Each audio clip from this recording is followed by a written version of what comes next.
कभी पॉलिथीन का इस्तेमाल वॉशिंग मशीन में करके देखा है? नहीं तो आज ही करके देखिएगा। ये स्पेशल हैक आपके बहुत सारे लाइट की बचत करेगा। कैसे? चलो स्टार्ट कर लेते हैं आज का यूजफुल वीडियो। इस तरह का पॉलिथीन हर घर में यूज आता है। अगर आपके पास ऐसा पॉलिथीन है तो भी चलेगा, अगर इससे अच्छी क्वालिटी का है तो वो लीजिएगा, वो ज्यादा अच्छे से काम करेगा। देखिए एक पॉलिथीन है मेरे पास। जब भी हम कुछ सामान मार्केट से लेकर आते हैं तो इस तरह का ना पॉलिथीन हमें मिलता है। इसकी क्वालिटी अच्छी होती है, इसलिए मैंने इसका यूज किया है। यहाँ पर मैंने इसे पूरा ही कट किया है, 2 पार्ट में कर लिया है।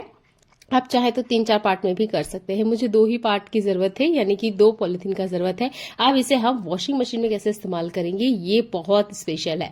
तो देखिए ये है ड्रायर। अभी ड्रायर में मुझे कपड़े सुखाने हैं, तो यहाँ पर आप देख सकते हो ये है फुटमेट। ठीक है, अब मुझे फुटमेट को भी यहाँ पर ड्राई करना है।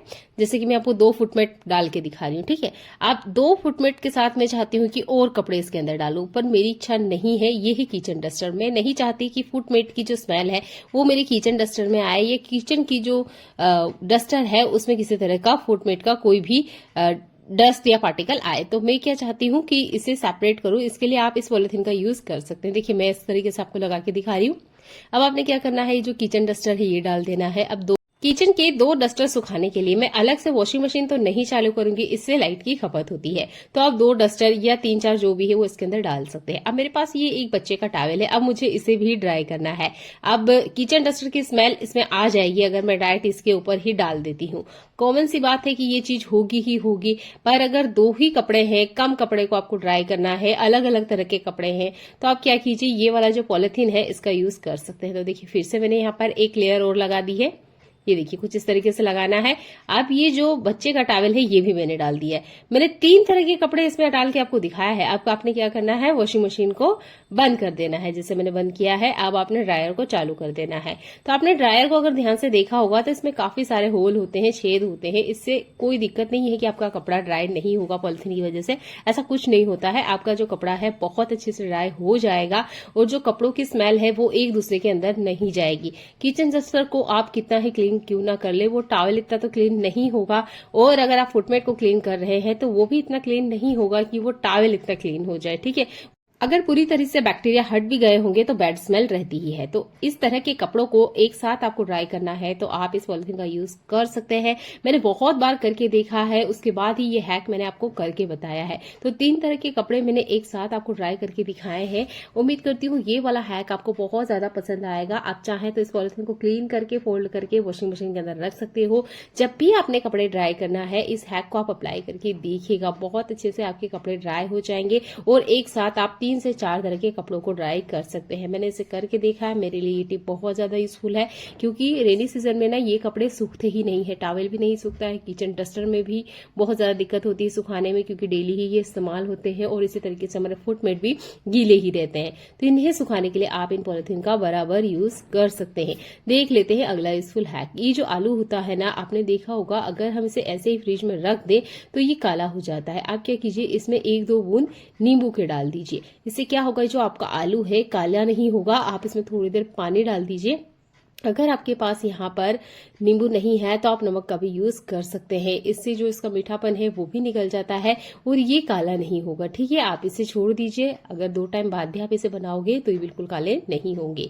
अगला यूजफुल हैक मेरा खीरा से जुड़ा हुआ है। देखिए खीरा छील लेने के बाद अक्सर हम इसकी जो कचरा है इसका यूज ही नहीं करते हैं, समझ भी नहीं आता है क्या इस्तेमाल करें, तो डस्टबिन में फेंक देते हैं।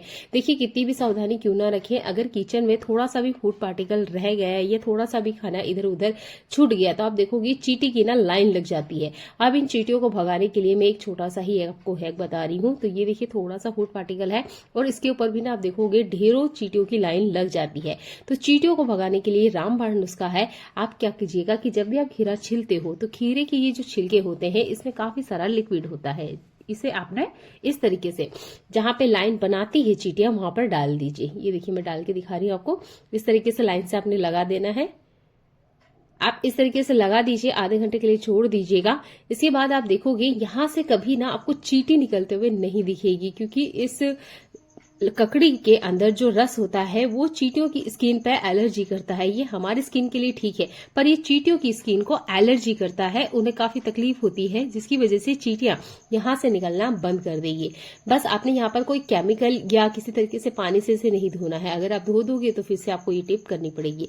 पर इमरजेंसी में आपको ये हैक बहुत ज्यादा पसंद आएगा। चींटियां गर्मियों के मौसम में बहुत ज्यादा परेशान करती है, तो आप इस वाले हैक को बराबर इस्तेमाल कर सकते हो। चींटियां इससे भाग जाती है, उन्हें काफी ज्यादा इचिंग होती है। देख लेते हैं अगला यूजफुल हैक।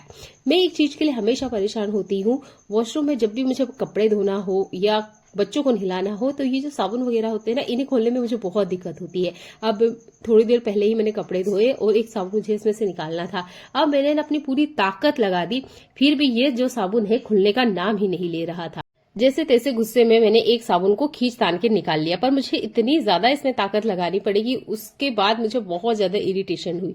मैंने सोचा कि अब मैं ना कभी भी गलती से इस तरीके से साबुन नहीं रखने वाली हूँ, क्योंकि ऐसे रखने से ना जब भी आपको इसे खोलना होता है बहुत ज्यादा दिक्कत आती है, बिल्कुल खुलने का नाम नहीं लेते हैं। और उस टाइम एक तो इतनी जल्दी होती है सुबह सुबह, और ऊपर से ये साबुन ना खुले तो और अपने 2-3 मिनट टाइम बर्बाद हो जाते हैं। तो देखिए, इसके लिए मैं एक हैक बता रही हूँ। तो इसके ऊपर ये जो टेप लगाई जाती है, ये इतनी ज्यादा स्ट्रांग होती है कि जब तक आप इसे सीजर वगैरह से नहीं काटोगे ये खुलेगी नहीं। तो यहाँ एक साबुन को जैसे तैसे मैंने खींच के निकाल लिया था, पर अभी मैंने इसे खोला तो देखिए ये आसानी से खुल रहा है।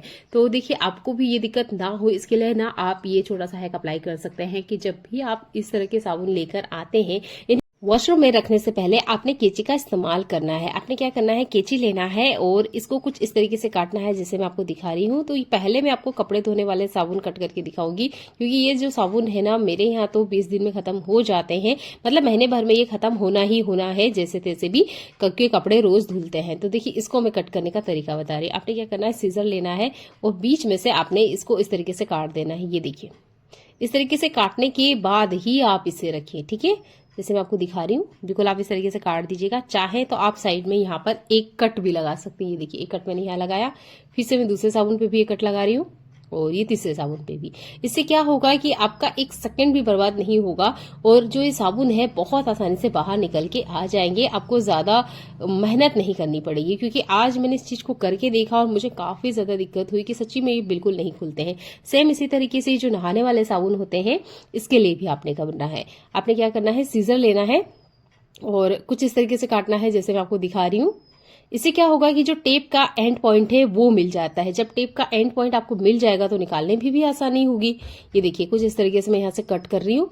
नहाने वाले साबुन को ना आपने कट नहीं करना। नींबू को काटने का आज मैं आपको नया तरीका बताने वाली हूँ। देखिए, नींबू को ज्यादातर हम जैसे कट करते हैं वो तरीका पहले मैं आपको बता देती। तो हम क्या करते हैं, बीच में से इसको कट कर लेते हैं। आज आपने इसे बीच में से नहीं कट करना है, साइड से थोड़ा इस तरीके से कट कीजिएगा जैसे मैं आपको दिखा रही हूँ। और सेम यहाँ से भी आपने कुछ इस तरीके से इसे कट करना है। ये देखिए, ज्यादातर हम लोगों को ना थोड़े से ही नींबू की जरूरत होती है, फिर भी हम क्या करते हैं, आधा नींबू कट कर लेते हैं और वो जो बचा हुआ आधा नींबू रहता है उसे हम फ्रिज में रख देते हैं या बाहर रख देते हैं। बचा हुआ आधा नींबू का टुकड़ा कभी इस्तेमाल में आता ही नहीं है, वो पड़े पड़े ही खराब हो जाता है। तो आपने क्या करना है, नींबू को जैसे मैंने आपको बताया है ऐसे कट करना है। एक टूथपिक लेना है आपने और ये देखिए, इसके अंदर कुछ इस तरीके से इंसर्ट कर दीजिएगा। अब इसे आप फ्रिज में रख के अगर भूल भी गए हो, हफ्ते भर बाद भी आप देखोगे तो ये जो नींबू है ये आपका सूखेगा नहीं, ठीक है। टूथपिक भी आपके पास होती ही होगी। तो नींबू को काटने का ये एक नया तरीका देखिएगा। इसे बीच में से काटने की गलती ना करें। अगर आधा खुला रह भी गया ना तो ये सूख जाएगा या फिर पड़े पड़े ही खराब हो जाएगा। पर अगर आपने थोड़े से ही क्वांटिटी में नींबू का रस चाहिए तो आप इस वाले हैक को जरूर अप्लाई कीजिएगा। चलिए देख लेते हैं आज का एक और कमाल का यूजफुल हैक। ये जो एप्पल होता है ना, हमारे जो छोटे बच्चे होते हैं हम उन्हें कट करके तो देते हैं, पर वो ना बहुत टाइम लगाते हैं खाने में। जैसे मेरा 3 साल का बेटा है, जब भी मैं उसे कट करके देती हूँ तो लगभग वो आधे घंटे का टाइम ले लेता है, धीरे धीरे खाता है। बच्चा खेलता है, मूड हुआ तो खाया, नहीं हुआ मूड तो नहीं खाया, ठीक है। अब ऐसे में क्या होता है, ये एप्पल काला हो जाता है। तो आपने क्या करना है, ये जो नींबू है इसके 3-4 ड्रॉप चाहिए, ठीक है। मैं हाथ पर आपको थोड़ा सा डाल के दिखाती हूँ। ये देखिए, थोड़ा सा ही चाहिए, बहुत ज्यादा नहीं। अब इसमें से भी थोड़े से ही ड्रॉप हमें इस पानी के अंदर डालना है। तो लगभग आधे गिलास से थोड़ा सा ज्यादा पानी है और ये जो एप्पल है ना, ये भी मेरे पास आधा ही है। अब आपने क्या करना है, ये कटा हुआ एप्पल इसके अंदर डाल देना है। 10 मिनट के लिए आप इसके अंदर ही इसे रहने दीजिएगा, ठीक है। 10 मिनट बाद में आपने इसे निकाल लेना है। इससे क्या होगा, एक लेयर है वो एप्पल के ऊपर आ जाएगी। इससे क्या होगा, ये जो आपका एप्पल है ये काला नहीं पड़ेगा, ठीक है। अगर बच्चा धीरे धीरे भी खाता है, अगर आधे घंटे का भी टाइम लेता है तो कोई दिक्कत नहीं है, ये जो आपका एप्पल है खराब नहीं होगा। ये डायरेक्ट आप इसे फ्रिज में भी रख दोगे ना तब भी ये खराब नहीं होगा। घर में छोटे बच्चे हैं ना तो ये वाला हैक जरूर अपना के देखिएगा, मेरे लिए बहुत ज्यादा काम आता है, क्योंकि मेरा जो छोटा बेटा है वो बहुत टाइम लेता है और फिर खाता नहीं है, कहता है ये तो काला हो गया है, अब खराब हो गया, नहीं खाना है। तो ये वाला हैक आप अपनाइए। देखने के लिए आपको बहुत सारा धन्यवाद।